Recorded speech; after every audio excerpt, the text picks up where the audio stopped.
इधर यूपी उपचुनाव में अखिलेश के दांव के आगे कांग्रेस ने किया सरेंडर, तो उधर योगी बाबा ने खैर और करहल से उतार दिए ऐसे प्रत्याशी। समाजवादी पार्टी में मच गया बवंडर। करहल से दिया अखिलेश यादव के जीजा को टिकट, तो खैर से दिया समाजवादी पार्टी को 11 बार हराने वाले परिवार के प्रत्याशी को टिकट। जैसे ही कि बीजेपी ने उपचुनाव में इन दो प्रत्याशियों की घोषणा, योगी की लिस्ट देखकर अखिलेश यादव के उड़ गए होश। योगी ने उपचुनाव में बिठाया ऐसा सिस्टम, अखिलेश की हो गई हार तय, हवा में उड़ गया इंडिया गठबंधन।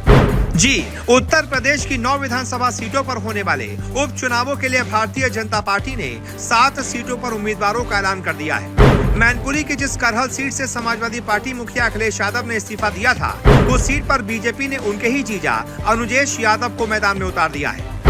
अनुजेश को उतारकर भारतीय जनता पार्टी ने इस सीट पर मुलायम परिवार के बीच मुकाबला खड़ा कर दिया है, क्योंकि अखिलेश यादव ने इस सीट पर अपने भतीजे और मैनपुरी के पूर्व सांसद तेज प्रताप यादव को टिकट दिया है। अनुजेश यादव मुलायम परिवार के दामाद हैं। वो मुलायम सिंह यादव के भाई अभयराम यादव की बेटी संध्या यादव के पति हैं।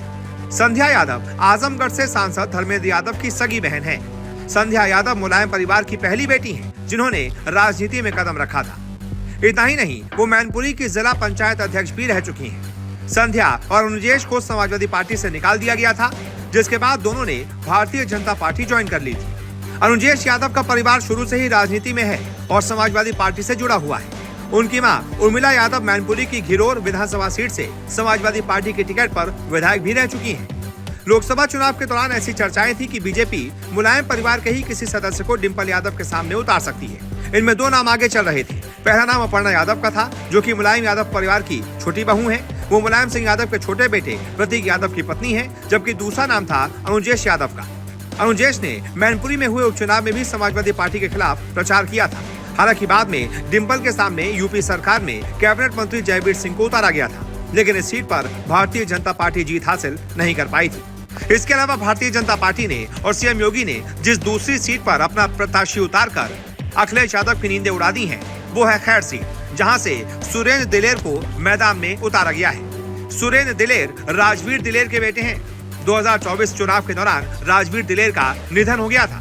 राजवीर दिलेर मोदी योगी के भरोसेमंद सिपाही थे, जिन्होंने भारतीय जनता पार्टी को 2017 में एक ऐसी विधानसभा में जीत दिलाई थी, जहां भारतीय जनता पार्टी काफी लंबे समय से जीत नहीं पाई थी।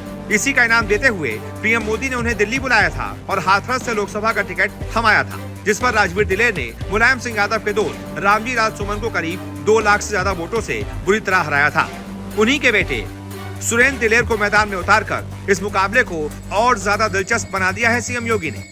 सुरेंद्र दिलेर स्वर्गीय किशनलाल दिलेर के पोते हैं और किशनलाल दिलेर यूपी की सियासत का वो नाम है जिनके आगे राजनीति के बड़े बड़े सूरमा फेल हो गए। इसी वजह से किशनलाल दिलेर 5 बार विधायक और हाथरस से 4 बार सांसद रहे। यानी सुरेंद्र उस परिवार से आते हैं जिस परिवार ने अब तक 11 बार चुनाव में कांग्रेस और समाजवादी पार्टी को हराया है। ऐसे में आप बताइए, इन दोनों सीटों पर जिस तरीके से 2 प्रत्याशी उतारकर अखिलेश यादव की रातों की नींद सीएम योगी ने उड़ाई है, इस पर आपकी क्या राय है?